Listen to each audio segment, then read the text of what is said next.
السلام عليكم ورحمة الله وبركاته.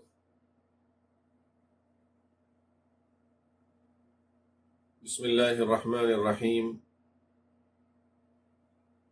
الحمد لله رب العالمين، والصلاة والسلام على أشرف الأنبياء والمرسلين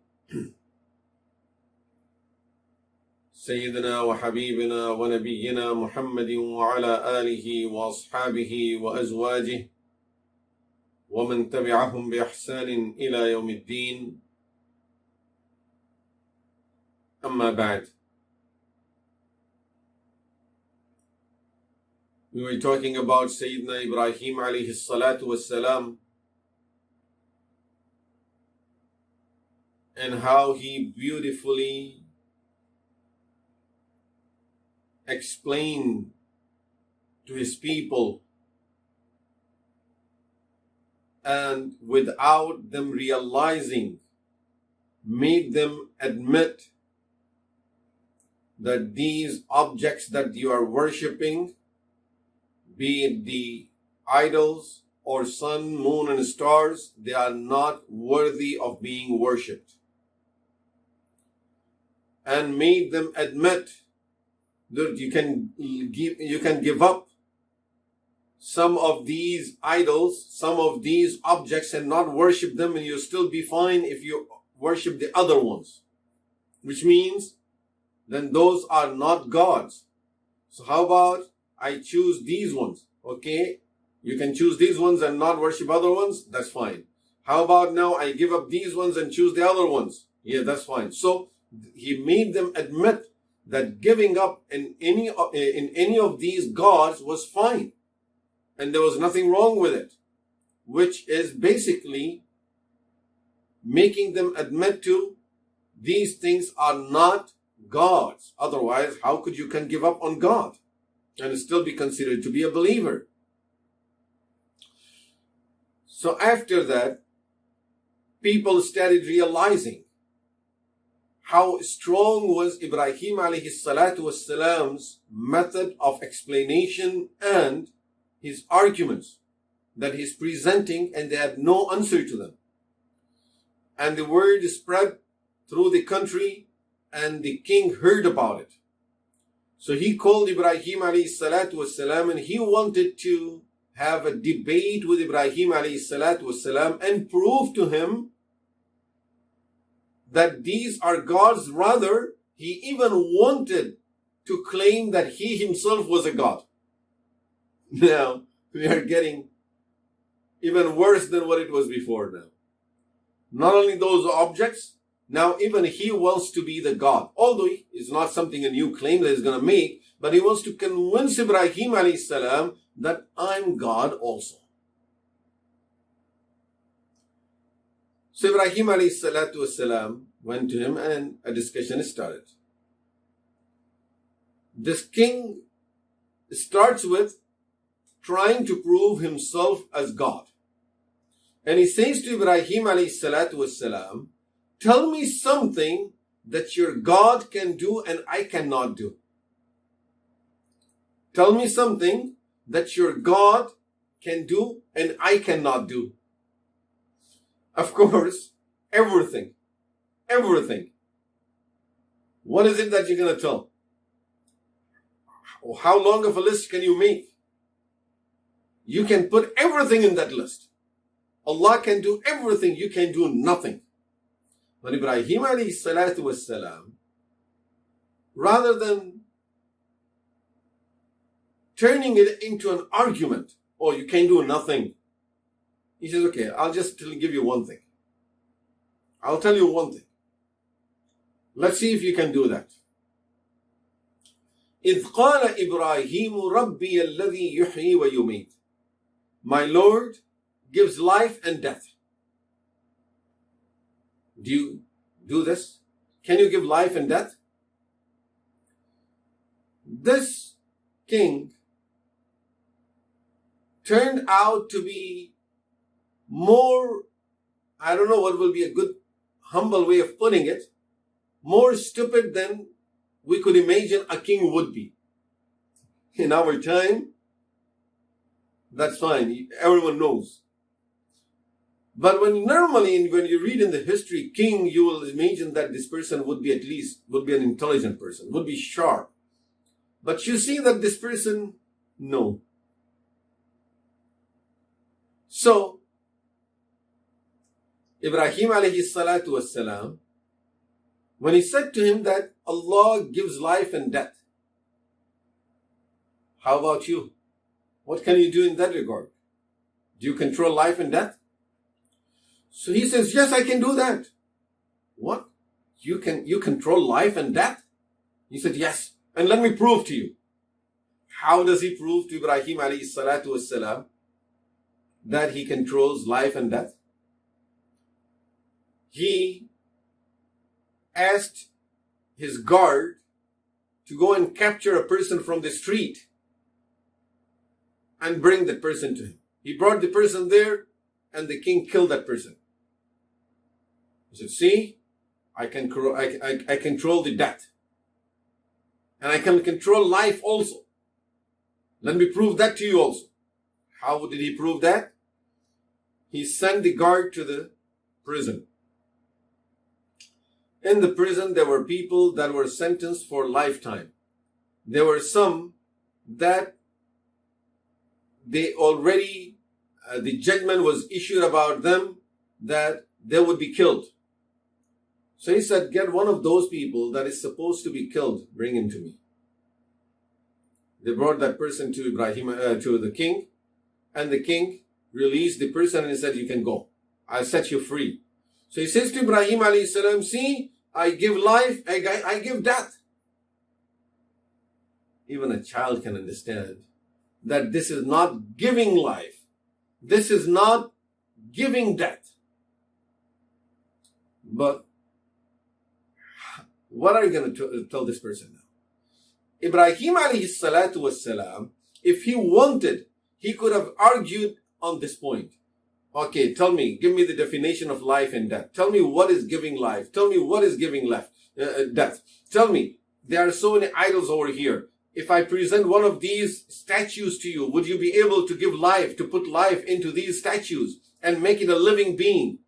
Can you do anything like this? Do you control your own life and death? Were you born on the day that you wanted to create yourself and you wanted to give yourself a life? Did you give life to yourself? Did you give life to your father, your grandfather, your great-grandfather? Did you give life to the people that came before us?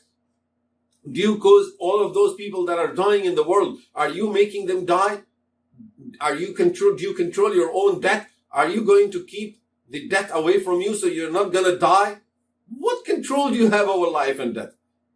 But Ibrahim alayhi salatu wassalam, rather than just prolonging the argument and just, with that type of person, generally people, all they want is that you tell them something and then they start shouting and arguing and say, oh, you don't understand and I said this and I didn't mean this. Ibrahim alayhi salam didn't give him that chance. Rather, Ibrahim alayhi salatu wasalam knew that this king is just like a child. Okay, let me deal with him according to his level of understanding, rather than arguing about those points. So Ibrahim alayhi salatu wasalam, right away, he asked him the second question. فَإِنَّ اللَّهَ يَأْتِي بِالشَّمْسِ مِنَ الْمَشْرِقِ فَأْتِ بِهَا مِنَ الْمَغْرِبِ. My Lord, my Allah, my God, brings the sun out of the east. Can you bring the sun out of the west? Simple. Subhanallah, look at the intelligence of Ibrahim alayhi salam. Now, this is something he can't play around with. Allah brings the sun out of the east. Why don't you bring the sun out of the west? Allah subhanahu wa ta'ala says, فَبُهِتَ الَّذِي كَفَرَ. He was baffled. He was astonished. He was dumbfounded. Doesn't know what to say. Quiet. Silence. No answer. Really, this tells us that king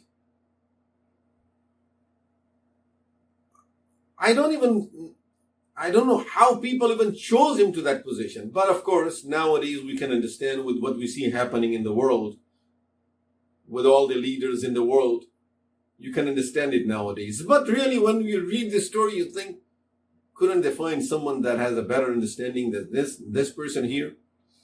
You know, at least for the argument's sake, he could have said, oh, I bring the sun out of the east, tell your Lord to bring it out of the west. Can your Lord do that? I'm doing this every day.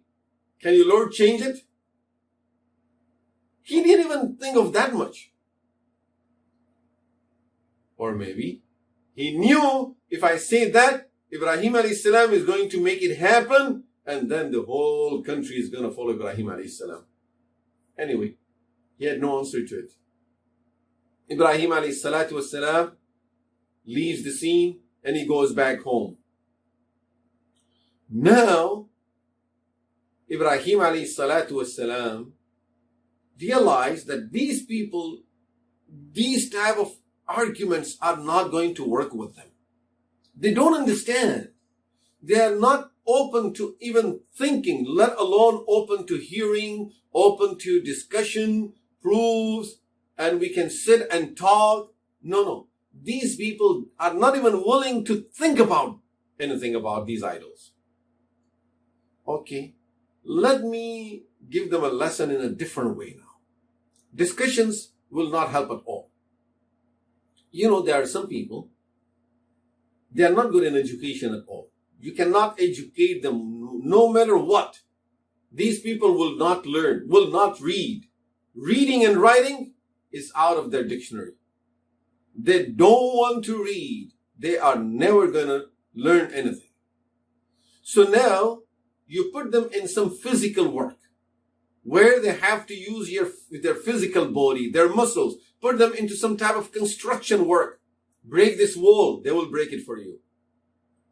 Even building, okay? Put the brick on top of the brick, they will put it. They will carry it. They will ask them to move a mountain from one place to another place. You want to keep them busy. There is nothing to do. Just tell them to move this mountain from this place to another location and then bring the mountain back to where it was before. You have to keep them busy with that. Ibrahim alayhi salam understood the level of those people that he was dealing with. That these are the people that are not the people of knowledge, of science, of education. You can teach them. You can reason with them. They don't want to talk about no proofs, no understanding. They don't appreciate the knowledge you are presenting to them. Subhanallah. They don't appreciate the knowledge that you're sharing with them. So, Ibrahim alayhi salam understood that these people need some physical lesson. Lesson that they can see it physically in front of their own eyes. What would be that? We may think, I have to beat them up and then they will understand. But Ibrahim alayhi salatu wassalam, he comes up with a beautiful solution. He waited for their day of celebration, just like you can call it Christmas, Eid, any celebration. So they had their own day of celebration. On the day of celebration, they used to prepare food and go to the place where they have all the idols, their place of worship, basically. In the place of worship, they had all of these idols there. So they would prepare some food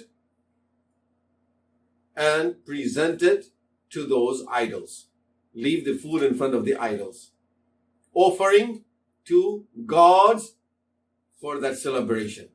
Then they would go out of the town in an open space, have their celebration, party, function, whatever they're going to have, enjoyment, eat, drink, then come back at the end of the day and bow down to these idols and then go back home. So that day of celebration came. They prepared their food. They all are preparing themselves, nice dresses, getting ready for that celebration. In the morning, they all are leaving. Some of those people, they even came to Ibrahim alayhi salatu wassalam. Aren't you going to join? He looks at the stars. فَنَظَرَ نَظْرَةً فِي النُّجُومِ. He looked towards the stars. Because they used to worship stars. So according to them, if the star says something, then you're supposed to follow it. He looked at the stars and he says, Inni saqim, I'm not feeling well. They thought it's a message from the stars. So they left him alone. Otherwise, he would insist. But if someone says, this is from Allah, what can you tell the person? So, he looked at the stars. That was a method of convincing them so that they would not argue anymore and they would not insist anymore. They would just leave him alone. And he said, I'm not feeling well. They left him alone. They went to the place of worship, placed their food before the idols, and went out of the town. Now they're out there celebrating.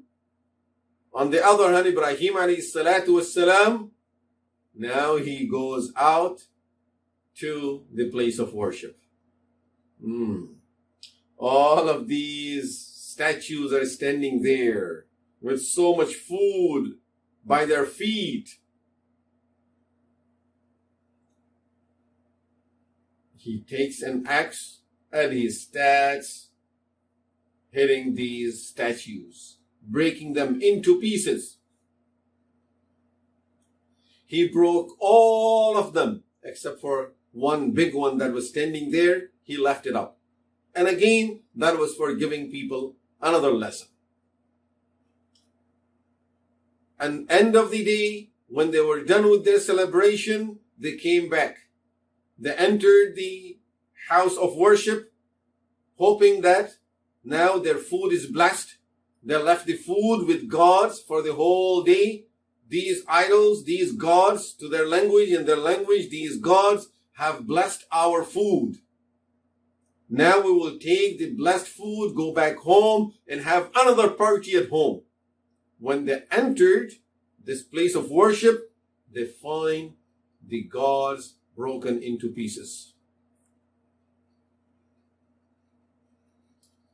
Imagine what would be the feeling of those who are looking at their God broken into pieces.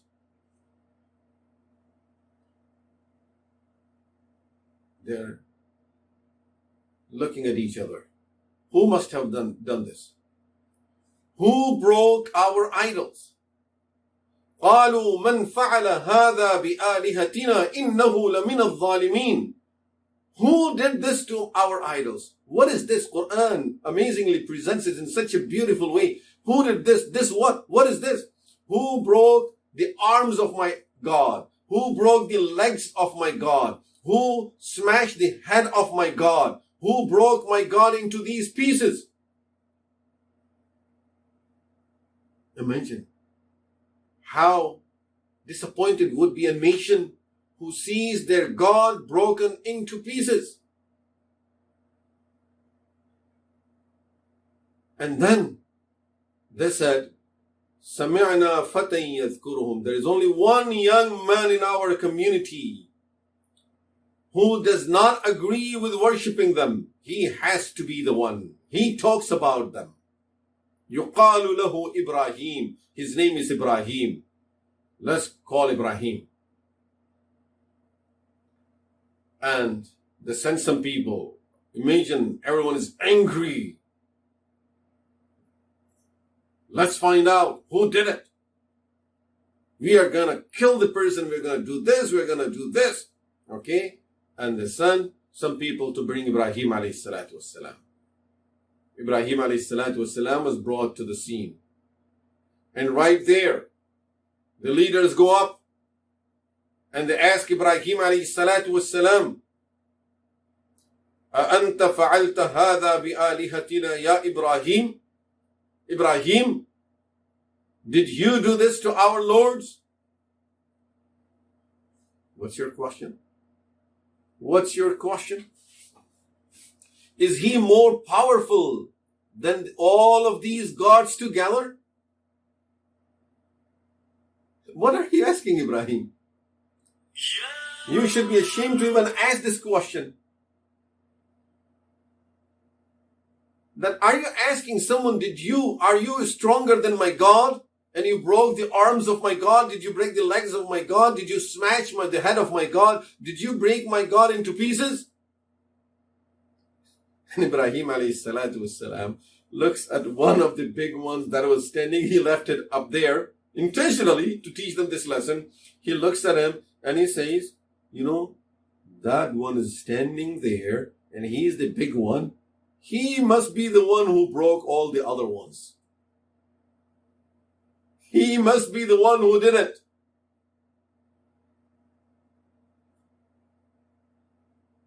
And then he says, فَاسْأَلُوهُمْ إِن كَانُوا يَنْطِقُونَ. Why did you even need to call me? Why did you bother calling me, bringing me here? Ask them, these are your gods. Don't you talk to them every day? Don't you pray to them every day? فَاسْأَلُوهُمْ. Ask them. إِن كَانُوا يَنْطِقُونَ. If they can speak. Now they know they can't speak and he cannot do that. The one that's standing there, he cannot do it.